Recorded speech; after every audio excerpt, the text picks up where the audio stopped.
गर्भ में अपने आप को रोपित करते हैं, तब से लेके जब तक हमारी सांसों की माला का अंतिम मोती हमारे साथ रहता है, तब तक एक ही चीज है जो हमेशा हमारे साथ रहती है, और वो है वक्त, समय। जिस दिन आप अपने माँ के गर्भ में आए, वहां से आपके समय की गणना आपके साथ शुरू हो जाती है। आप अपनी डिंबावस्था से पिंडावस्था तक आते हैं, पिंडावस्था से भ्रूणावस्था तक आते हैं, भ्रूणावस्था से शैशवावस्था तक आते हैं, शैशवावस्था से बाल्यावस्था तक आते हैं, फिर किशोर बनते हैं, फिर वयस्क बनते हैं, फिर वृद्ध बनते हैं, अंत में जाके आप मृत्यु को प्राप्त होते हैं। अगर एक चीज जिसने आपका साथ कभी नहीं छोड़ा वो है समय। कोई आपके साथ भले ना हो, लेकिन समय आपके साथ हमेशा रहता है। तो इस दृष्टिकोण से अगर हम देखें तो समय से बड़ा साथी हमारा कोई नहीं। आपके अच्छे में, आपके बुरे में, आपकी सफलता में, आपकी असफलता में, आपके रिश्तों में, आपके परिवार में, आपके जीवन में, हर पल, हर क्षण, हर जगह ये वो प्रकाश है एक कमरे का, जिसका एक कोना बिना प्रकाश के नहीं रहता। वैसे आदमी का जीवन एक का एक क्षण भी बिना समय के नहीं रहता। और आप उस समय की अगर इज्जत करना सीखे, और वो इसलिए साथ नहीं रह रहा है कि उसे आपका साथ पसंद है, वो इसलिए रह रहा है कि तुम उसको कितनी इज्जत देते हो। अगर तुम उस समय को इज्जत देना सीख जाओगे तो तुम्हारा साथी तुम्हें इज्जत देना शुरू कर देगा। और जिस दिन समय ने तुम्हें इज्जत दे दी, उस दिन दुनिया की कोई ताकत नहीं है जो आपके महत्व को कम कर दे। इसलिए हमेशा आप अपने समय की कीमत कीजिएगा। वो हमेशा देखता है कि आप उसको किस तरीके से यूज कर रहे हैं। कोई लोग व्हाट्सएप पे यूज कर रहा है, कोई फेसबुक के माध्यम से यूज कर रहा है, समझ रहे हैं, कोई कहीं जाके यूज कर रहा है, कोई लड़की के साथ फ्लर्ट कर रहा है, कोई लड़की लड़के के साथ फ्लर्ट कर रही है। आप ये बिल्कुल ना सोचें। अभी उस दिन जो कल्लू प्रजापति ने एक बात बोली थी, कितनी बड़ी बात कही है गाँव में, कि आपको लगता है कि हम समय पास कर रहे हैं, लेकिन हकीकत ये है कि समय आपको पास कर रहा है। अगर आपको पूरी तरीके से समय ने पास कर दिया तो फिर तुम्हें हर जगह निराशा हाथ लगने वाली है। इसलिए समय की हमेशा कदरदान करो, समय की कद्र करो, समय की इज्जत करोगे, ईश्वर तुम्हारे साथ है इसकी गारंटी नहीं है। हर रिश्ता तुम्हारे साथ होगा इसकी गारंटी नहीं है।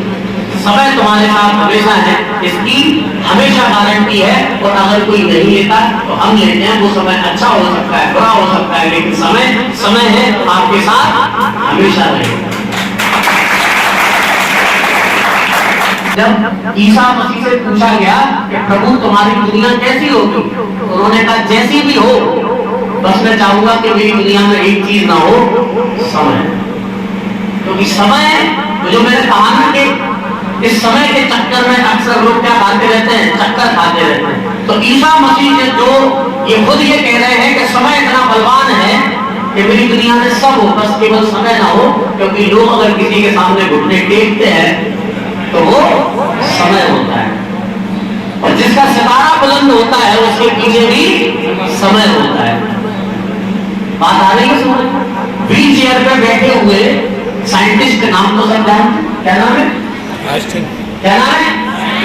अरे जो स्टीफन हॉकिंस, आइंस्टीन नहीं, स्टीफन हॉकिंस, उनका कहना क्या था कि मुझे मेरे शरीर को इस व्हील चेयर में भले कैद कर रखा है, लेकिन मेरे विचार ब्रह्मांड की सैर करते हैं। आपको कभी कोई कैद नहीं कर सकता। अगर आपके विचार प्रबल है तो व्हील चेयर को कैद नहीं कर पाए। किसको? स्टीफन हॉकिंस को। न्यूटन जो ने होटल में जाके बर्तन मांजे और आज क्लासिकल फिजिक्स के वो पिता के नाम से जाने जाते हैं, ये वो लोग हैं जिन्होंने समय की कीमत की है। थॉमस अल्वा एडिसन आज तक के सबसे बड़े साइंटिस्ट, जिनके जीवन के 1500 पेटेंट के नाम थे। कोई साइंटिस्ट दुनिया में नहीं है जिसके खुद के नाम से 1500 पेटेंट हो। किसके नाम थे? थॉमस अल्वा एडिसन के साथ। थॉमस अल्वा एडिसन और ट्रेन का वो क्या करते थे? सब्जियां खरीदते थे, सब्जियां बेचते थे, इससे वो लाभ कमाते थे। लेकिन उन्हें लगा कि ट्रेन में जब ट्रेन चलती है तब तक तो मैं सब्जी बेचता हूँ, सब्जी बिक जाती है तो फिर मैं फालतू बैठता हूँ, मेरा समय बेकार जाता है, मुझे करना क्या चाहिए। अभी उनके जीवन में भी रिवॉल्यूशनरी चेंज नहीं आया, लेकिन सबसे पहले वो विचार समय क्यों बर्बाद करूं? तो उन्होंने सोचा क्यों ना मैं अखबार का काम करूं, अखबार बेचूंगा मैं। तो उन्होंने साथ में अखबार बेचने का काम शुरू किया। वो जहां ट्रेन रुकती वहां अखबार बेचना शुरू कर देते। फिर उनके दिमाग में विचार पैदा हुआ, ट्रेन रुकती है तब मैं अखबार बेचता हूँ, बाकी समय में क्या करूं? तो उन्होंने जो यंगस्टर्स की जो टीम थी उनसे दोस्ती करी तो वो लाइब्रेरी जाने लगे। शेष समय में वो लाइब्रेरी में पढ़ने लगे। जब वो मरे 84 वर्ष की उम्र में 1931 में, तब उनके नाम 1500 पेटेंट थे। ये वही थॉमस अल्वा एडिसन है जिन्होंने तुम्हारे सामने एक बल्ब का क्या कर दिया, आविष्कार। ये एक नहीं है, ये 1500 है जिन्होंने समय तय था, जिन्होंने कीमत तय की समय की, काय की कीमत की, समय की। आज इसके अलावा अगर हम देखें तो एल्बर्ट आइंस्टीन की काय की कीमत की, समय की कीमत। और हम काय की कीमत करते हैं, ये दुनियादारी की कीमत। बेटा एक मेरा खुद का थॉट्स है, वो ये कि जब मैं सबसे मिला तो हर व्यक्ति मुझे जुदा सा मिला, लेकिन जब मैं खुद से मिला तो मैं खुद मुझे मेरा खुदा सा लगा। इस बात को आप याद रखें।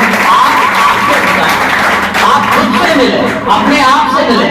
लोग आपके साथ हो ना हो गारंटी नहीं है।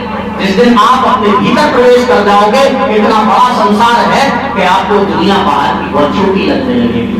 जो भी कहा ना कि अकेले चलने का, तो आप किसी का शेर है, मुझे नाम याद नहीं है, किसी की लायक है कि जिनके अंदर अकेले चलने के हौसले होते हैं, उन्हीं के पीछे आने वाले समय में लोगों के काफिले होते हैं। आप अकेले चलने का साहस दिखाओ। हमारा खुद का ये अनुभव है कि व्यक्ति खुद का परिष्कार करना हो, आविष्कार करना हो, संशोधन करना हो, वो तभी कर पाता है जब वो खुद के साथ बैठता है। हम दुनिया की आपाधापी भरी जिंदगी में फेसबुक पे हजारों दोस्त मिटाने के मिलने के बाद भी हम खुद को समय नहीं दे पाते। रविंद्रनाथ टैगोर जी का कहना है कि सुधारते सुधारते लोगों को सुधरने वाला खुद को समय देना भूल गए। तो कभी कभी ऐसा होता है कि हम लोगों को सुधारने के लिए हमेशा समय देते हैं, लेकिन हम खुद के लिए समय नहीं दे पाते। और इसी बात को मैंने जुड़ा है उस लाइन से कि अगर एक वक्ता इस बात को ध्यान रखे कि श्रोता कान को खोले हैं या ना खोले, वक्ता केवल अपने कान खोले रहे तो श्रोताओं का उद्धार हो ना हो, वक्ता का उद्धार जरूर हो। अब आप खुद का आकलन करो कि आप समय की कितनी इज्जत करते हैं। अगर जवाब हाँ में है तो अच्छी बात है, अगर जवाब ना में है तो बेटा अभी भी कुछ नहीं मिला, उसको इज्जत देना शुरू करो तो तुम्हें इज्जत